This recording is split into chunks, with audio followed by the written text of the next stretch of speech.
Hello everyone, welcome back to my channel মৌপিতম vlog. তো আমি তোমাদের মৌ দেখো নিয়ে চলে এসেছি আজকে আরও একটি ব্লগ নিয়ে।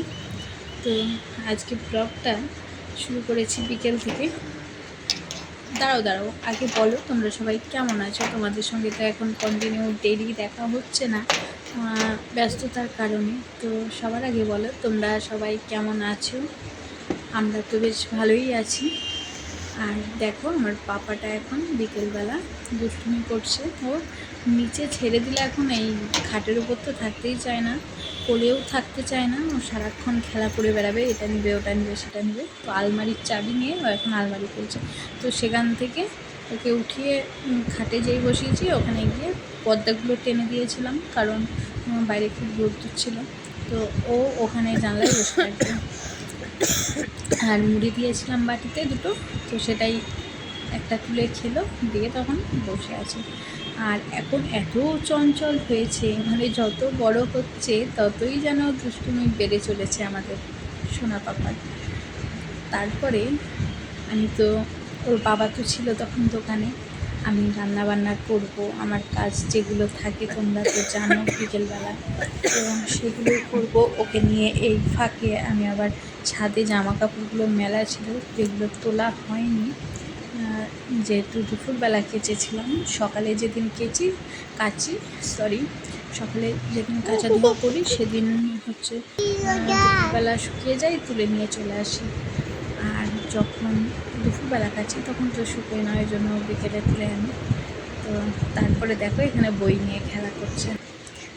আর এখন বিকেলবেলা আমি ওর বাবা দোকান থেকে একটু তাড়াতাড়ি এসেছিলো, এসে গেছিলো জেঠুকে দেখতে। জেঠুর একটু শরীর খারাপ ছিল, সেই কারণে আর ও ঠাম্মির কাছে ঘুমিয়ে গেছিলো। আর আমি যেহেতু সময় পেয়েছি তাই রান্নাগুলো সেরে নিচ্ছিলাম, কারণ বাবু আবার মানে ওর বাবা নেই, ওর ঠাম্মির তখন কোনো কাজ থাকবে আমাকে আবার দিয়ে দিলে, তখন আমি আর পারবো না কাজগুলো করতে।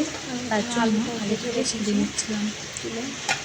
তো এখানে চিকেন করছি, তাই আলুগুলো ভেজে রেখেছি, আর পাশে ভাত বসিয়েছি। আর আজকে না কয়েকটা পটল ভাজবো, এখন নতুন পটল তো কচি কচি ভালো লাগে ভাজাটা খেতে। আর এরপরে যখন হচ্ছে তখন আর সেই ভালো লাগে না, এই জন্য ভাবলাম যে পটল নিয়ে এসছে কয়েকটা আজকে ভাজি। তো তরকারি করবো, আজকে তরকারি করবো ভেবেছিলাম আলু জানাবে দম, কিন্তু যেহেতু আজকে চিকেন হচ্ছে তাই ভাবলাম যে থাক, আজকে আর তরকারি করবো না, আজকে কয়েকটা ভেজে নিই। আর ডাল তো আছে, এইসব দিয়েই আজকে সেরে ফেলি রাত্রের খাবারটা। তারপরে দেখো এদিকে তোমাদের সঙ্গে কথা বলতে বলতে ভাত হয়ে গেছে। আর ওর বাবা তো আসেনি এখনো, বাবু উঠে গেছিল, আমি নিয়ে এসে ঘরে বসেছিলাম ওকে নিয়ে খেলা করছিল। এই বাইরে থেকে লাইট দেখা যায় তো, লাইটটাও দেখে আর হাসে। আর এত দুষ্টু হয়েছে, বইয়ের উপরে দাঁড়িয়ে আছে। ওর যে কোনো জিনিস বইয়ের উপর দাঁড়াচ্ছে তার উপরেই দাঁড়িয়ে থাকে।